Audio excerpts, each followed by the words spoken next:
My mom wanted me to have a sit-down conversation about God and the church. I said no thank you. She told me she was heartbroken, that she was praying for me, that the nun I was named after, her sister, who died years ago, was also praying for me from heaven. She sent me a photo. I thought about that woman for a moment, the eldest daughter of 6 children in a strict conservative household, never dated, never married, chose to lock herself away in a convent for the rest of her life. And I wrote back. This is a story about a mother, a daughter, a decades-long pattern of guilt and pressure, and one text message that reframed a dead nun's entire life in a way nobody had ever considered out loud before. Hit that like button, subscribe if you're new, and let me tell you about the message my mom never responded to. My mom and I have been low to no contact for years. It's not a decision I made lightly or quickly.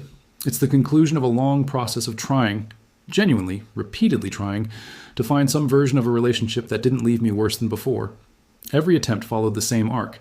She wanted me to find, in her words, the truth, which meant agreeing with her politics, returning to her church, and accepting her framing of my life as a series of mistakes that forgiveness and faith could correct. I love my life. I love my wife. No part of me is searching for a church that tells me I'm going to hell for it. There were other things too. Things she said when I first told her about abuse I experienced as a child. Things she believed about the world that I couldn't engage with without losing something of myself in the process. Over time, I came to understand that contact didn't lead anywhere good. It just led back to the same conversation, the same pressure, the same grief of a door that doesn't open the way you need it to. So I keep my distance, and every so often she reaches out. Her most recent message was an invitation for a sit-down conversation about God and the teachings of the church. I sat with it for a day. I thought about what that conversation would look like, how it would go, what it would cost me. I thought about all the previous versions of it. Then I responded, no thank you. I meant it kindly. I meant it finely. What came back was her heartbreak, expressed in the particular way she expresses it, wrapped in prayer, wrapped in the language of salvation, wrapped in the implication that my refusal was something being done to her rather than a boundary I was drawing for myself. She told me she was praying for me, and then she told me that my namesake was also praying for me. From heaven.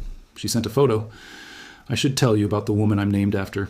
She was my mother's sister, the eldest daughter of 6 children, born into a strict and conservative Catholic household where the weight of being the oldest girl meant something specific and heavy. She led by example. She held the line. She was the standard the others were measured against. She never dated much. No serious boyfriends through college, no relationships that anyone in the family seemed to know about.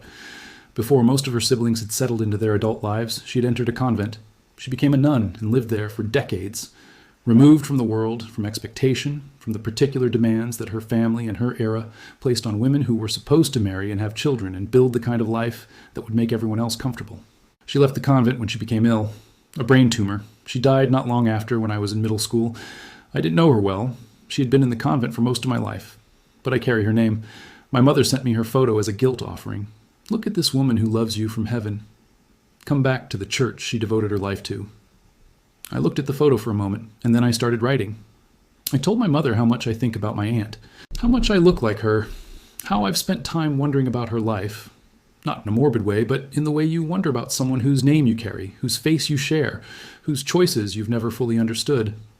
I wrote about what her life must have felt like from the inside. The eldest daughter of 6 in an incredibly strict household. The weight of being the example. The responsibility of never disappointing parents who had very specific ideas about what their daughters' lives should look like. And then I wrote about the convent.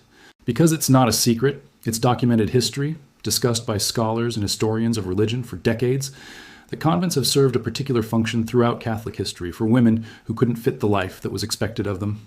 Women who didn't want to marry men. Women who needed an explanation their families could accept for why they wouldn't. Women who found, in a life of religious devotion, a way to live with other women, to build something meaningful, to escape the specific trap of heterosexual marriage in an era and a culture that offered no other door. I wondered, I wrote, whether my aunt had found that door, whether she had felt in her own household the weight of being something her family couldn't understand, whether the convent had been her way of never having to disappoint them, never having to marry a man, never having to explain why, never having to be the thing that made everyone else uncomfortable at the dinner table. Maybe she was praying for me, wherever she is. Maybe she was praying for me to live my true and authentic self in a way she never could, in a way that the world she lived in never would have allowed. Maybe she was just as gay as me. My mother did not respond. I can always tell when something I've said has actually landed, not bounced off, not been filed under things to address later, but genuinely arrived somewhere, because she goes quiet. The usual rhythm of the conversation stops. The follow-up that would normally come within a day doesn't come. It's been months.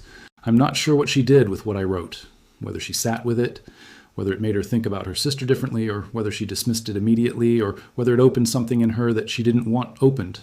I don't know, and I probably won't. What I know is that she sent me a photograph of a woman she loved as a weapon of guilt, and I sent back a different way of seeing that woman entirely. A kinder way, maybe. A more honest one, and she's been quiet ever since. Here's what I keep coming back to about this exchange. My mother used my aunt as an argument for why I should be different than I am. Look at this devout woman. Look at her faith. Come back to what she believed in. And what I offered in return wasn't an argument. It was a possibility. A reading of a life that nobody in the family had ever said out loud. That this woman, the one they all held up as the model of devotion, might have found her way to the convent for the same reasons I found my way to my wife.